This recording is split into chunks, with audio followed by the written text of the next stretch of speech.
Pour un futur acteur de voir tous ces comportements. George et Hermeline, grâce à leur ouverture d'esprit et à leur amour inconditionnel, n'avaient pas des rapports père-fils ou mère-fils avec lui. Ils forment une famille. Et ils étaient amis. Quand on a une relation d'amitié avec ses parents, on peut partager des choses qu'on ne partage pas en temps normal. Entre autres choses, Léo partage l'amour de sa mère pour son Allemagne natale.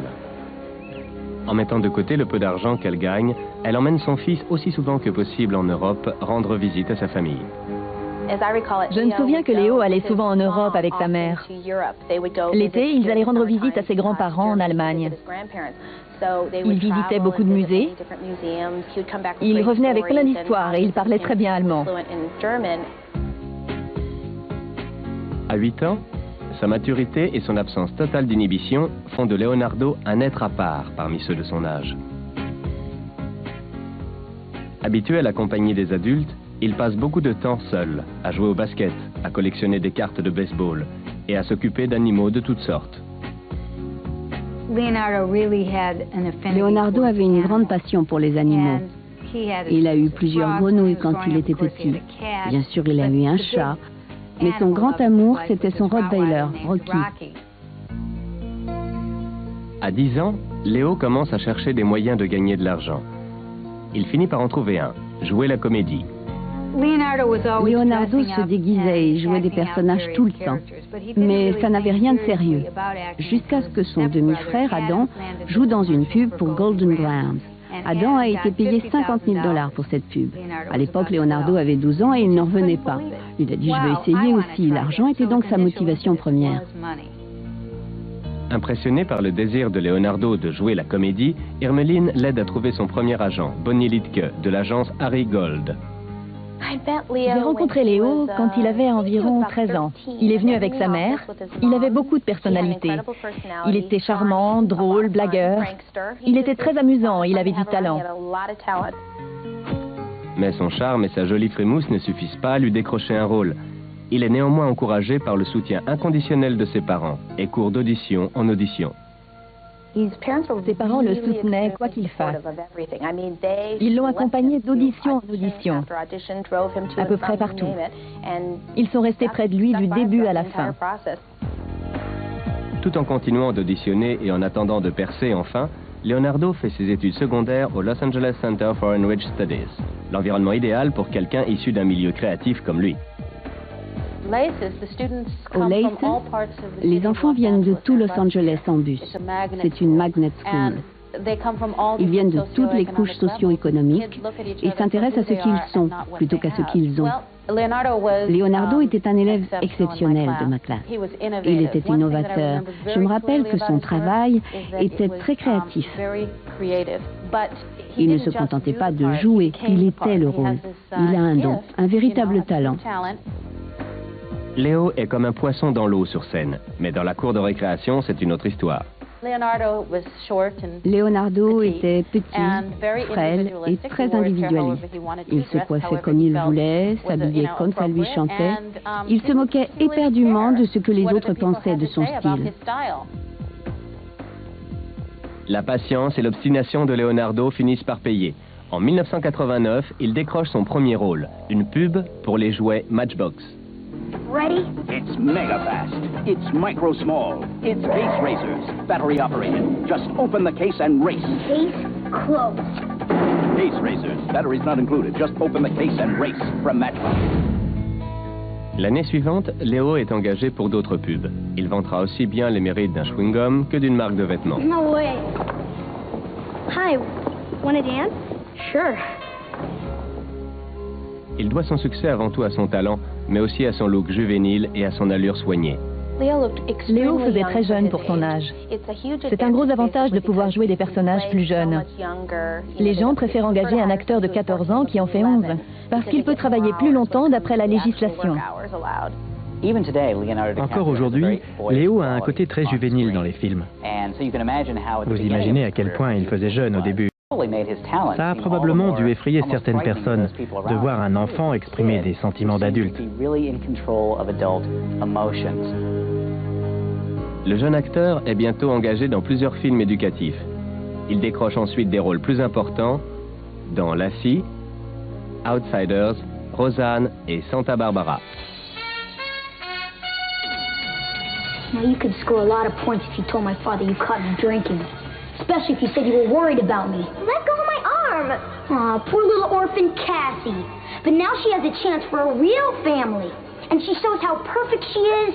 Maybe they'll adopt her and it'll be just like in the movies.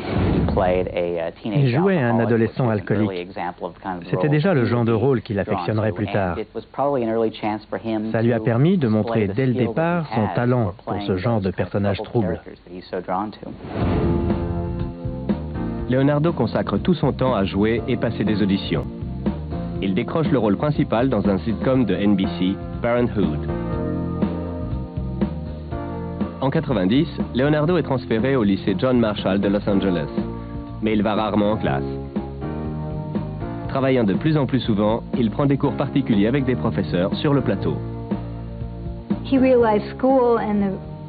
s'est rendu compte qu'il n'était pas fait pour l'école. D'ailleurs, il n'a pas eu son bac à John Marshall.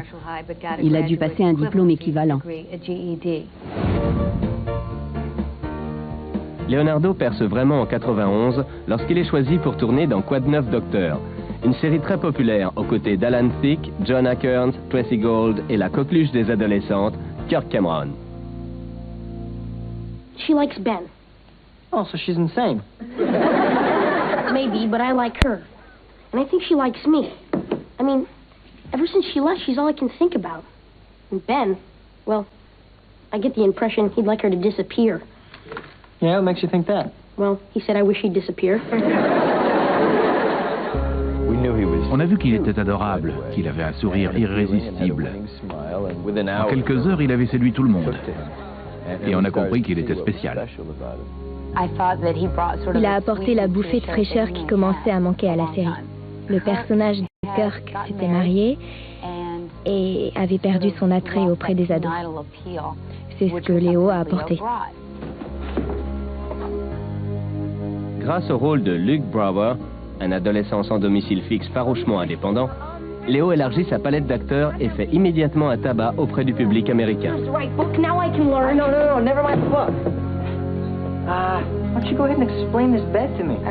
Nous étions très excités parce que ce rôle d'ado SDF était génial. C'était un grand rôle pour la télévision en général, parce que c'était la première fois que ça se faisait. Du jour au lendemain, les fanzines contribuent à son succès grandissant, à tel point qu'à 17 ans, il devient malgré lui l'idole des ados. Il était très modeste quant à son succès auprès des filles. Il n'en parlait pas, ne s'en vantait pas. On savait que des tonnes de lettres arrivaient chaque jour. Les gens voulaient en savoir plus sur Leonardo. Mais il était plutôt timide sur ce sujet, alors on le taquinait. Et c'est l'une des rares occasions où il restait sans voix. Mais son nouveau statut d'idole des ados ne parviendra pas à sauver la série Quoi de neuf, Docteur, qui en est à sa 7e et dernière saison. Quand la série s'arrête, Léo peut tenter sa chance dans un nouveau domaine, le cinéma.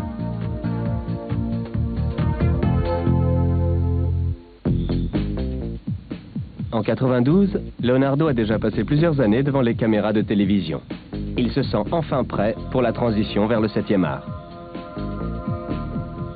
Il n'a fait pour l'instant qu'un seul film, Critters 3, thriller de science-fiction qu'il préfère oublier. Mais il souhaite décrocher un rôle ambitieux qui lui permettrait d'évoluer en tant qu'acteur. C'est chose faite lorsqu'on lui propose d'auditionner pour le rôle d'un adolescent perturbé dans Blessure secrète avec Robert De Niro. Nous avons fait une lecture du scénario et Leonardo lisait l'un des autres rôles. Je suis allé voir Arkinson, le producteur, qui est un ami. Je lui ai dit, Leonardo est vraiment bon. Tu devrais peut-être penser à lui pour le rôle. Fais-lui lire le rôle la prochaine fois. Leonardo n'est pas du genre à avoir froid aux yeux. Pour l'audition, il a joué une scène avec De Niro. Il l'a regardé droit dans les yeux en l'engueulant. Tout le monde s'est mis à rire et il a cru qu'il avait été mauvais, mais il avait été excellent et il a décroché le rôle. La confiance de Leonardo durant l'audition cache en fait un désir farouche de décrocher le rôle. Quand il apprend qu'il a été choisi parmi 400 candidats, Léo est tellement fou de bonheur qu'il fait un trou dans le plafond à coups de poing. Leonardo était fou de joie à l'idée de travailler avec Robert De Niro. Il disait que chaque scène avec lui était différente, qu'il pouvait refaire 20 fois une scène. Il adorait ça. You left the lid off the damn toothpaste again. Dwight, is that the best you can come up with? This is my house, and I get to say about the toothpaste. You got that? Huh? Have you? Huh? Léo joue le rôle de Tobias Wolff, un adolescent rebelle aux prises avec un beau-père violent durant les années 50. De Niro reconnaît immédiatement le talent de ce jeune acteur et le prend sous son aile, même si parfois les pitreries de Léo lui tapent sur les nerfs. Je l'aimais bien. Parfois il jouait au plus malin, mais c'est l'âge qui veut ça. C'était encore un enfant pendant le tournage. Parfois, il allait faire du vélo. Un jour, il est tombé et il s'est coupé au menton. Les producteurs en ont fait une attaque. Leonardo dit que sa croûte a coûté 250 000 $, car ils ont interrompu le tournage. Je l'ai mise dans un sachet et j'ai écrit 250 000 $. Et j'ai fait le tour du plateau. Ça n'a fait rire personne. Elle est accrochée à votre mur aujourd'hui.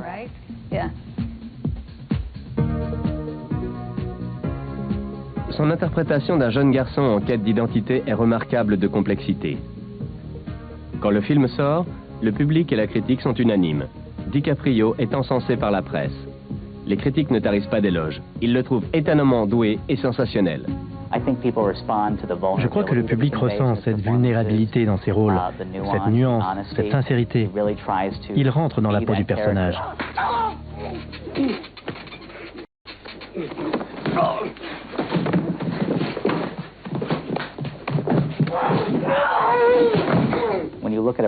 Quand on voit Blessure secrète, on oublie presque que c'est un acteur. On a l'impression d'assister à l'enfer que vit ce jeune garçon. Son interprétation est très émouvante. Après avoir refusé des projets de films commerciaux, Leonardo accepte de jouer le rôle d'un adolescent retardé dans Gilbert Grape, une comédie dramatique avec Johnny Depp et Juliette Lewis. Goodbye. No, it's not goodbye, it's good night. Yeah. Goodbye. So when you're going away, we're not going anywhere, huh? I know that. Geez, I know that, Gilbert. We're not going anywhere. Le film dépeint la vie d'une famille de marginaux dans une petite ville du Midwest. Et Léo se prépare pour le rôle avec le plus grand soin. Pour se préparer à son rôle, dans Gilbert Grape, il a fait des recherches à la bibliothèque et il a interrogé des psychiatres.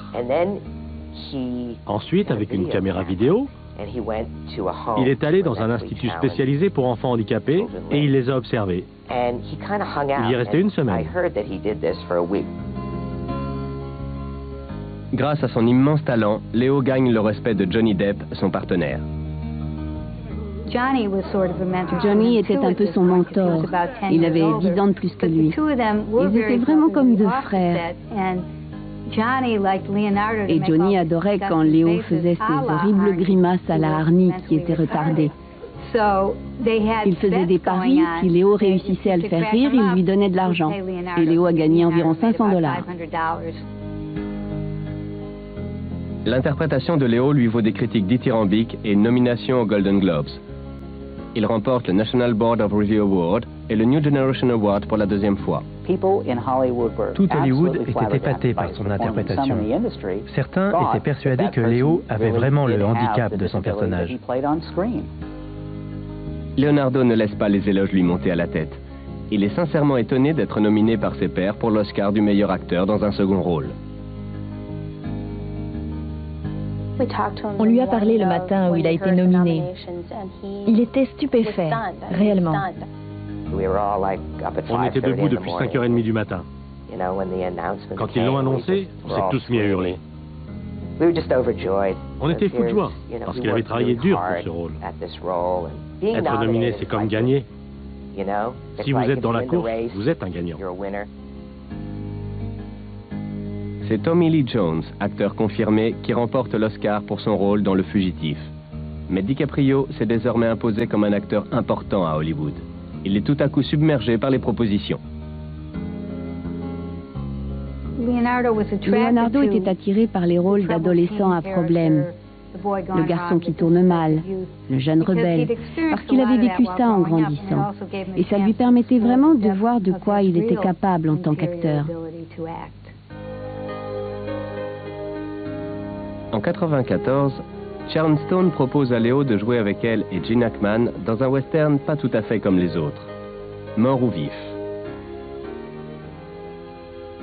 Malheureusement, ce rôle de jeune hors-la-loi n'est pas vraiment stimulant, et l'échec commercial du film ne fait qu'augmenter la frustration personnelle et professionnelle de Leonardo.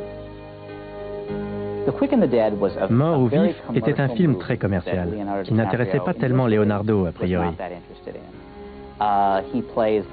Il joue un jeune hors-la-loi qui est le fils de Gene Hackman. Léo n'avait pas grand-chose à faire dans le film, mais ça montrait qu'il était prêt à essayer. En quête de projets plus ambitieux, comme Gilbert Grape, Léo accepte le rôle d'un jeune drogué dans le film Basketball Diaries, tiré du roman autobiographique de Jim Carroll. Le film raconte l'histoire d'un sportif lycéen qui plonge peu à peu dans l'héroïne.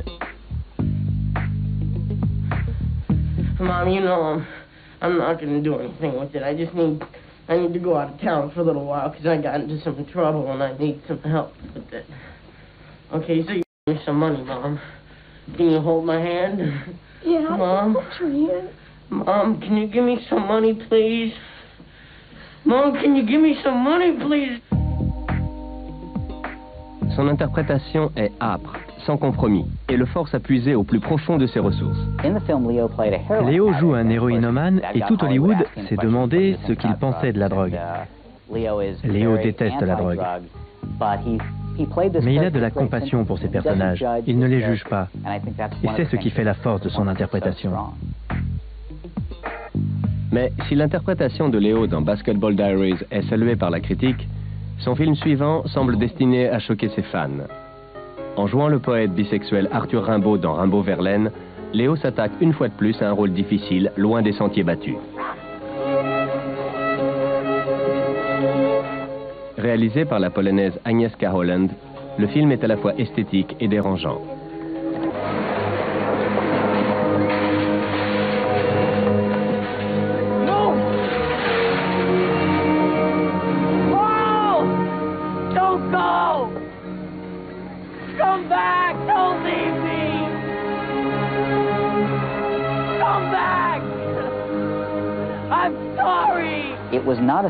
Le film n'a pas marché, les critiques n'ont pas aimé. Il n'a pas fait recette. Mais ça montre que Léo est prêt à jouer tous les types de rôles. Il peut tout faire s'il trouve le rôle stimulant et intéressant. Pour l'instant, Leonardo est le chouchou des critiques, mais reste relativement peu connu. Il a réservé son talent à des films d'une grande qualité artistique, mais sans prétention commerciale. L'acteur le plus doué de sa génération n'a toujours pas joué dans un gros succès commercial. Tout cela va bientôt changer.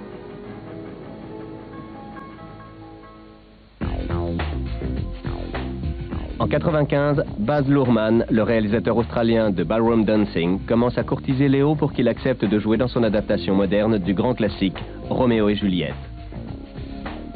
Au début, persuadé qu'il devra porter des collants et réciter du Shakespeare avec un accent anglais approximatif, l'acteur ne prend même pas la peine d'étudier la proposition. Pourtant, son père lui suggère de reconsidérer la question et ils s'envolent tous les deux pour l'Australie afin de rencontrer le réalisateur. En collaboration étroite avec Luhrmann, Léo tourne un bout d'essai afin de convaincre certains responsables de studio de financer ce projet audacieux. Tybalt, the reason that I have to love thee doth much excuse the appertaining rage in such a greeting.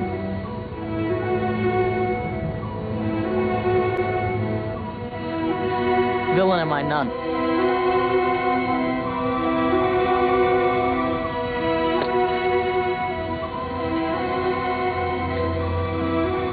Therefore, farewell. I see thou knowest me not. When I first... La première fois que j'ai parlé au responsable du studio de mon idée d'adapter Shakespeare à notre époque, ils ne m'ont pas dit « c'est une idée géniale, ça va faire un tabac, c'est d'accord ». C'était plutôt « je ne crois pas, non ». Expliquez-moi ça encore. Il fallait vraiment que je persuade Leonardo de travailler avec moi pour convaincre le studio. Les idées résolument originales de Luhrmann pour réinventer ce grand classique enflamment l'imagination de Leo. Leonardo ne se serait jamais intéressé à une version traditionnelle de Roméo et Juliette. Ce qui change tout, c'est l'originalité, la différence, le côté inhabituel et le risque. Tout en respectant la trame shakespearienne, Luhrmann a imaginé un Roméo moderne, évoluant dans un univers où se mêlent ferveur religieuse, guerre des gangs et musique pop.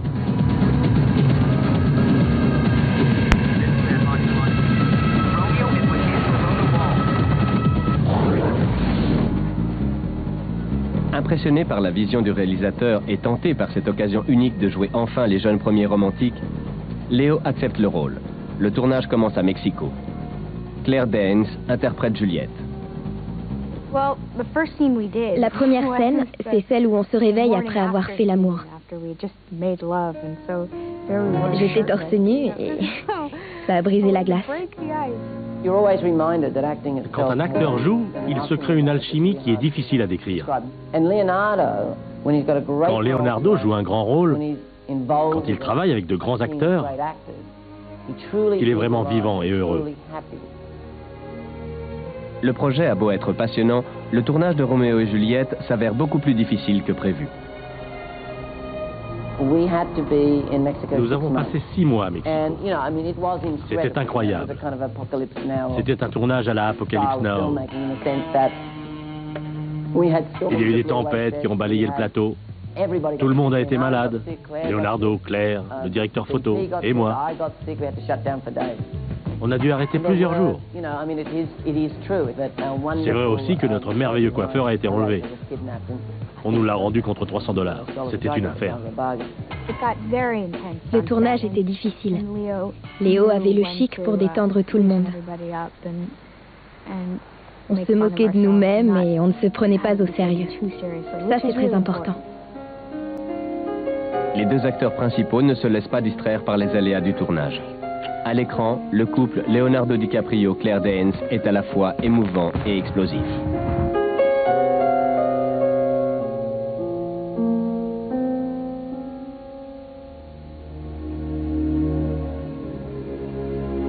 Comme il l'a fait dans ses rôles précédents, Leo explore le côté sombre et passionné de Roméo et donne au personnage une profondeur que les versions précédentes n'avaient fait qu'effleurer. Juliette! Juliette!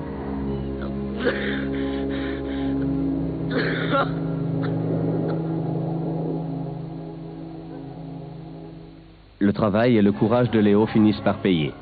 Il a fait de Roméo un rebelle des temps modernes. Et lorsque le film sort sur les écrans le 1er novembre 1996, c'est immédiatement un succès à l'échelle planétaire. Two households, both alike in dignity, in fair Verona, where we lay our scene.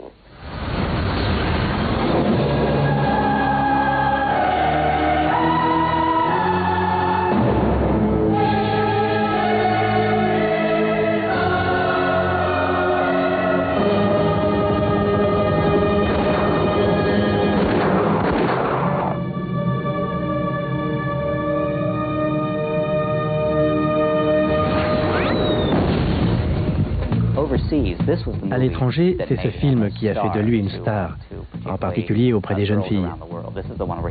C'est dans ce film qu'il s'est fait remarquer. C'est un rôle tragique. Il peut exprimer toute l'angoisse qu'on ne trouve pas dans les rôles modernes, et il a adoré ça.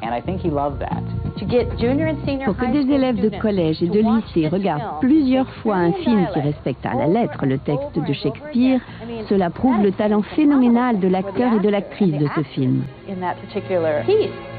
Thus from my lips by thine my sin is purged. And have my lips the sin that they have took? Sin from my lips? O trespass sweetly urged, give me my sin again.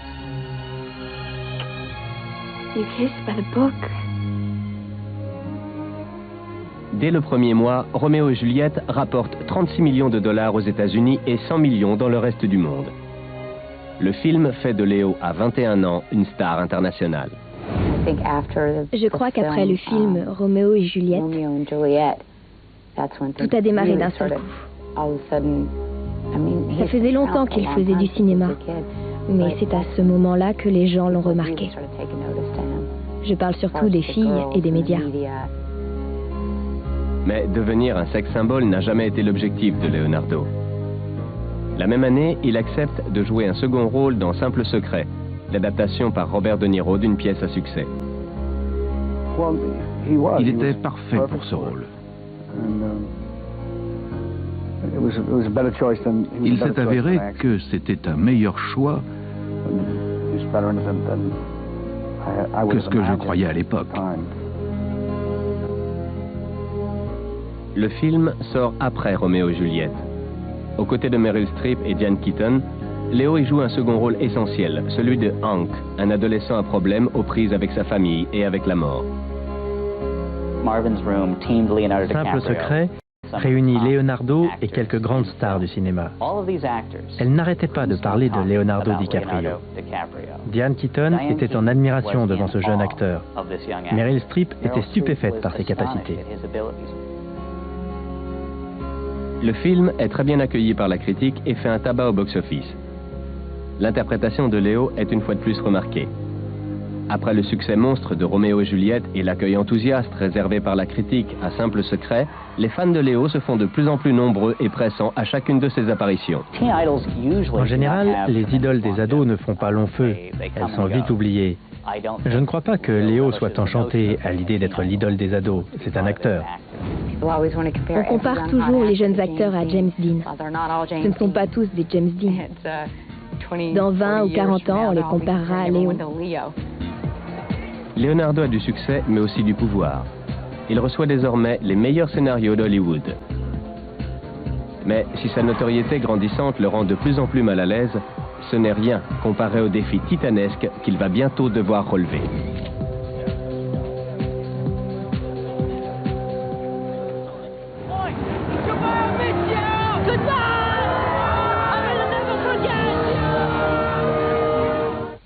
Here we go, and action. En 1996, James Cameron, réalisateur de Terminator et Aliens, s'apprête à concrétiser son rêve. Porter à l'écran le drame épique du Titanic. Bien qu'il accepte d'auditionner pour le rôle de Jack Dawson, un passager de 3e classe qui tombe amoureux d'une jeune et belle aristocrate, Léo craint que le film ne soit davantage centré sur les effets spéciaux que sur l'interprétation des acteurs. Il était intéressé, mais il avait des réticences à accepter le rôle. Il était réticent parce qu'il craignait que ce soit un film à gros budget, où les acteurs n'auraient pas grand-chose à faire. Lors de l'audition, Léo est impressionné et James Cameron est convaincu qu'il pourra apporter le mélange d'impétuosité et de sensibilité nécessaire au personnage. Mais il ne sera pas facile d'apaiser les craintes de Leonardo concernant le rôle. James Cameron raconte qu'il a auditionné Léo 15 minutes et que Léo l'a auditionné 3 mois. Il n'arrivait pas à se décider. Finalement, James Cameron lui a dit « Tu penses que c'est un rôle facile, que c'est un rôle typique de héros bien gentil, mais tu te trompes. » Là, il a attiré son attention. En fait, Léo a déclaré plus tard que c'était un rôle extrêmement difficile, parce que c'était celui qui lui ressemblait le plus. C'est l'actrice anglaise Kate Winslet qui donnera la réplique à Leonardo. Heureusement, Léo s'était fait une alliée, Kate Winslet, et se sont très bien entendus. Ce n'était pas une relation romantique, mais une grande amitié. Ils se taquinaient mutuellement. Ils ont beaucoup ri pendant la scène d'amour. Ça leur a permis de ne pas devenir fous pendant le tournage. On était vraiment comme frères et sœurs. On a vraiment partagé beaucoup de choses. On s'est confié des secrets, mais je ne les répéterai jamais.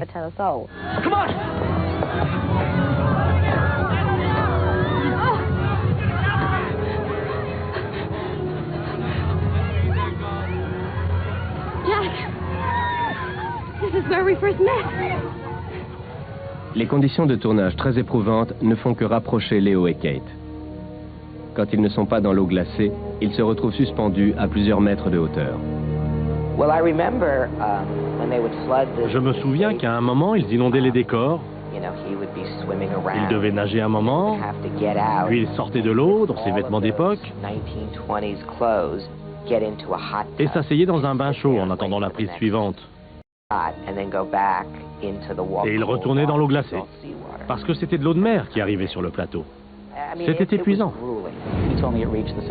Il m'a dit que le moment le plus fou, c'était la scène où lui, Kate et les figurants étaient tous suspendus à la poupe pendant que le bateau sombrait.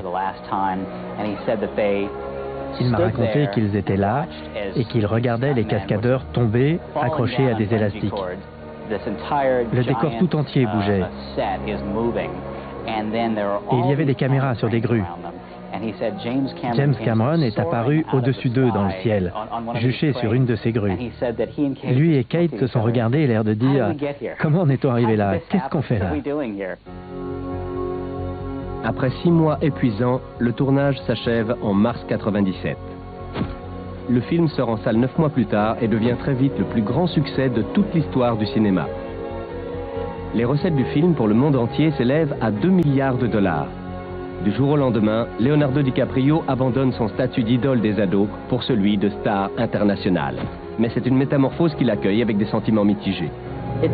C'est incroyable, j'ai du mal à m'y faire. Je n'ai pas de réponse, je ne sais pas. C'est nouveau pour moi. Après Titanic, le destin de Léo était scellé d'une manière qui ne le satisfaisait pas vraiment. Bien sûr, le succès du film l'a ravi, mais avec Titanic, Leonardo a abandonné une part de sa vie privée, à laquelle il tient beaucoup. J'ai joué 2 rôles qui ont fait exploser ma cote de popularité, pour des raisons que j'ignore. J'essaye de m'y faire, c'est sympa, mais on verra. Février 98 est le mois de tous les records pour Titanic.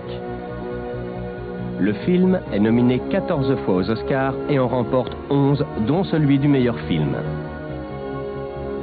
Mais l'absence de Leonardo sur la liste des nominés dans la catégorie meilleur acteur est par ses fans et par les critiques comme une injustice flagrante. Pour les fans de Léo, la plus grande catastrophe de 1998, c'est qu'il n'a pas été nominé aux Oscars pour Titanic. Je ne pense pas que ça empêche Leonardo DiCaprio de dormir, de ne pas avoir été nominé. Il fait ça parce que c'est sa vocation, c'est son métier. Il est né pour faire ça.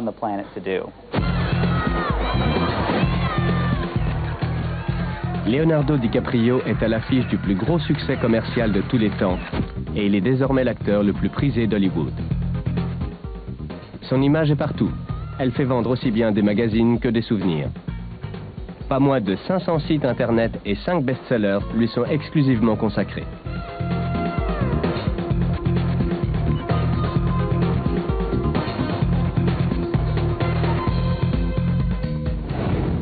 Le site officiel Leonardo DiCaprio est créé en décembre 97. Au bout de 2 mois, il est déjà visité par plus d'1 million de personnes par jour. On peut même y découvrir un Léo en 3 dimensions. Il ne peut pas aller dans un magasin, il serait assailli par des adolescentes, des femmes. Les femmes, les adolescentes, les enfants l'adorent. On le suit partout, il ne peut plus aller nulle part. Leonardo DiCaprio est une entreprise. La Léomania a envahi le monde. Je ne crois pas que c'était son objectif quand il est devenu acteur. Il mérite des rôles plus sérieux. C'est pas original, mais je préfère Titanic. Beaucoup de gens le trouvent beau. Les filles l'adorent, il est mignon. Les filles sont folles de lui. J'espère qu'il continuera. Ma sœur est obsédée. Il joue bien. À l'école, tout le monde a un poster de lui. C'est un garçon comme les autres. À l'école, tout le monde est fan, sauf les garçons. De Londres à Paris, en passant par Tokyo et Tahiti, Leonardo est désormais poursuivi par ses fans où qu'il aille. On lui propose des sommes astronomiques pour jouer dans des films. Il semble que rien ni personne ne puisse lui faire de l'ombre, si ce n'est peut-être Leonardo DiCaprio lui-même. En mars 98, L'homme au masque de fer, le dernier film de Léo, sort sur les écrans. C'est un énorme succès, inspiré du roman Les Trois Mousquetaires d'Alexandre Dumas. Le film réunit Jeremy Irons, John Malkovich, Gabriel Byrne et Gérard Depardieu. Leonardo interprète le double rôle difficile du roi Soleil Louis XIV et de son frère jumeau emprisonné, Philippe. L'homme au masque de fer est sorti alors que Titanic marchait très fort en salle. La seule chose qui aurait pu détrôner Leonardo DiCaprio, c'était un autre film avec DiCaprio. C'est à cette époque que Leonardo quitte sa mère pour s'installer dans sa propre maison. Pourtant, à 23 ans, il reste très proche de ses parents qui continuent de le conseiller aussi bien dans sa vie personnelle que professionnelle. Je crois que grâce à sa famille et à ses amis, il gardera les pieds sur terre.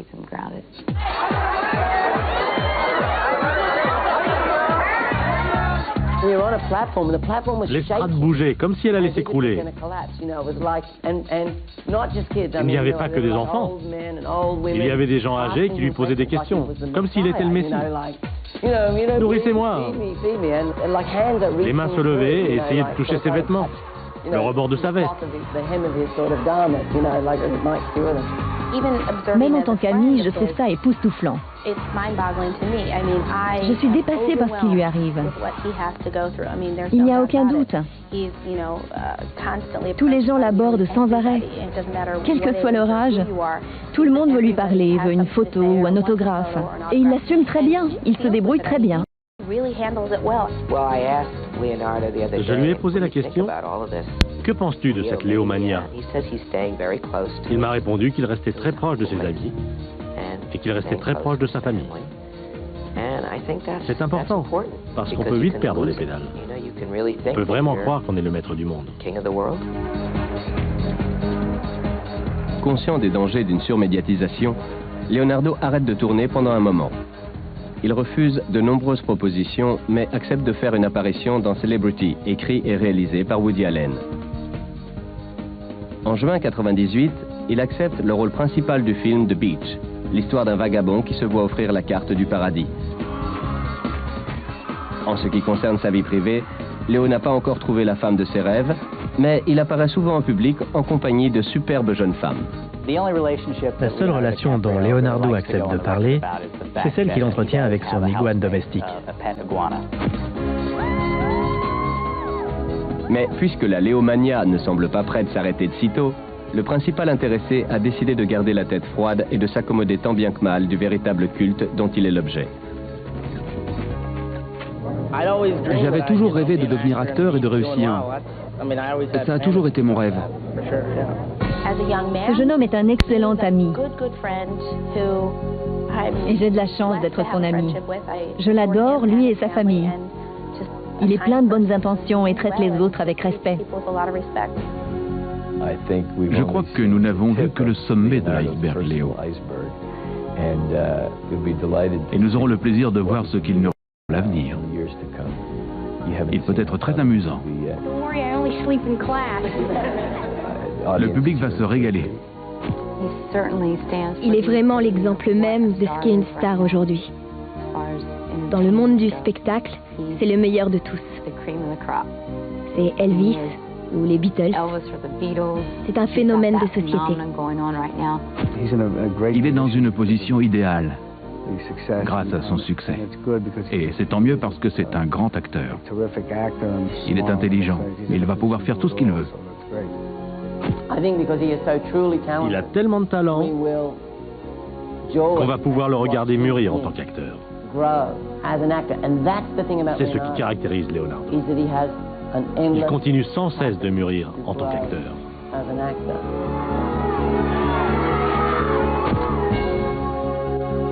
En à peine un quart de siècle, Leonardo a déjà eu une carrière bien remplie. Il est devenu l'un des acteurs les plus respectés de sa génération, encensé par la critique et adoré par le public partout dans le monde. Même si l'on ne peut prédire ce que l'avenir réserve à ce jeune acteur bourré de talent, une chose est sûre, il continuera de faire des choix intelligents, parfois surprenants, mais toujours ambitieux.